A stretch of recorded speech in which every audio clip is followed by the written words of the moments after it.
Bismillahirrahmanirrahim.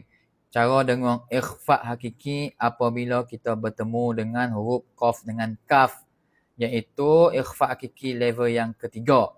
Pertama sekali kita mesti tahu dululah qaf dengan kaf tu makhrajnya di sini. Makhraj qaf dengan kaf tu yang berada di pangkal lidah yang menyentuh lelangit. Qa, ka, qa, ka. Faham tak?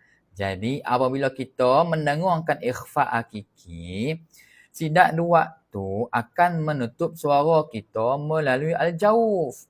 Artinya suara kita keluar ke mulut, suara kita akan keluar ke hidung. Jadi bacaan kita seperti itulah. Min qablik asyaratun kamilah. Faham lagi? Siap dah suara kita macam tu. Min qablik asyaratun kamilah. Salah. Ya suara maksudnya masih keluar ke mulut. Sedangkan suara kita terhalang keluar dari mulut. Kena? Sebab makhraj sidak dua tu menghalang suara kita keluar ke mulut. Jadi suara kita akan naik ke hidung. Ialah cara kita nak mendengarkan huruf yang berada di dalam level yang ketiga. Qaf dengan kaf. Suara kita terus naik ke hidung.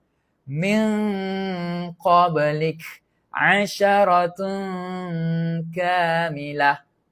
Okey? Mun faham? Apa lagi? Follow, like, share. Biar kita sama-sama pandai. Assalamualaikum.